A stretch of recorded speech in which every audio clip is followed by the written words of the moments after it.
بعض بندے جن میں کچھ حفاظ بھی ہیں، اکثر ان کو دیکھا ہے کہ وہ تاش کھیلتے رہتے ہیں، اور اس کے بعد اذان بھی ہو رہی ہوتی ہے، نماز کا ٹائم بھی ہوتا ہے تو وہ کھیلتے رہتے ہیں، جب سگریٹ نوشی کرتے رہتے ہیں مسلسل، ان کو منع کیا جاتا ہے تو کہتے ہیں یہ کوئی حرام چیز نہیں ہے۔ تو برائے مدینہ اس کے لیے کوئی مدنی پھول ارشاد فرما دیجئے تاکہ ان کی بھی اصلاح ہو جائے اور ہماری بھی اصلاح ہو سکے۔ تاش کھیلنا چاہے اس پر جوا نہ بھی لگائے تب بھی ناجائز ہے۔ تاش یہ جھوٹ موٹ بھی نہیں کھیلنا چاہیے بغیر جوا کے، جوا تو آئی حرام، جھوٹ بغیر جوا کے بھی کھیلنا یہ بھی جائز نہیں ہے۔ اب پھر یہ کہ حافظ قرآن اگر کھیلے گا تو ظاہر ہے کہ مزید ایک تنفیر کا باعث ہوگا، وہ کہ لوگ باتیں بنائیں گے دیکھو حافظ قرآن ہو کر ایسا کرتا ہے، جیسے کہ ویسے ہی اگر گالی دے تو بری بات ہے، ظاہر ہے گناہ ہے مسلمان کو گالی دینا، اور اگر کوئی داڑھی والا گالی دے تو بولے مولانا ہو کے گالی دیتا ہے، مزید یعنی کہ لوگوں میں ایک نفرت کا ماحول بنتا ہے۔ تو اس لیے حافظ صاحبان کو اور اس طرح کے مذہبی پہچان رکھنے والے لوگوں کو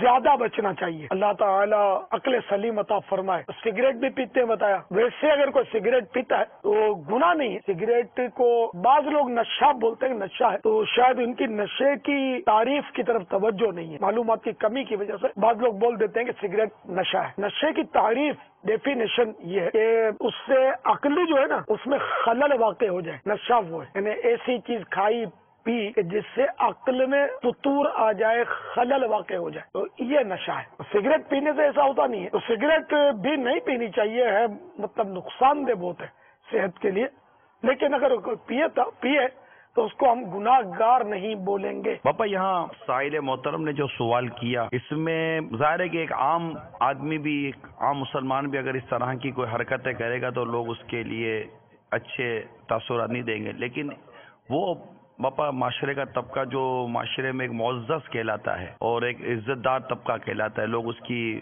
مذہبی حوالے سے بھی قدر کرتے ہیں۔ یہاں پر ان کے لیے غالباً زیادہ سمجھنے کے لیے ہے کہ اس میں سے ایک طبقہ ہوتا ہے جو کہتا ہے یار اب کون سا دنیا کے لیے کرنا ہے، یار ہم کیا دنیا سے نہیں ڈرتے، یار چھوڑو ہم کیا، ہماری کوئی زندگی نہیں ہے، ہمارا کوئی جینا نہیں ہے، ہمارا یہ نہیں ہے، ہمارا وہ نہیں ہے۔ تو ایسا محسوس ہوتا ہے باپا کہ جو اس طرح کا جو طبقہ ہے اس سے زیادہ محتاط ہونا چاہیے، اور ایسی حرکتیں جو گناہ ہے وہ تو گناہ ہے، اس سے تو بچنا ہے، لیکن جو غیر اخلاقی ہے اور جو لوگوں میں معیوب کہلاتی ہیں، ان سے بھی بچنے کی ان کو کوشش کرنی چاہیے تاکہ انگشت نمائی نہ ہو۔ ہر اس حرکت سے بچنا چاہیے کہ جس سے لوگوں کی انگلی اٹھے، جبکہ وہ شرعی طور پر اس کی کوئی ایسی فضیلت نہ ہو۔ مثال کے طور پر داڑھی رکھنے والوں پر بھی لوگ انگلی اٹھاتے ہیں، مذاق بناتے ہیں اس کا، معاذ اللہ۔ امامہ شریف پہننے والوں پر تو اس کی وجہ سے داڑھی اور امامہ نہیں چھوڑیں گے۔ صلو علی الحبیب صلی اللہ تعالی علی محمد۔ مجھے اپنی اور ساری دنیا کے لوگوں کی اصلاح کی کوشش کرنی ہے۔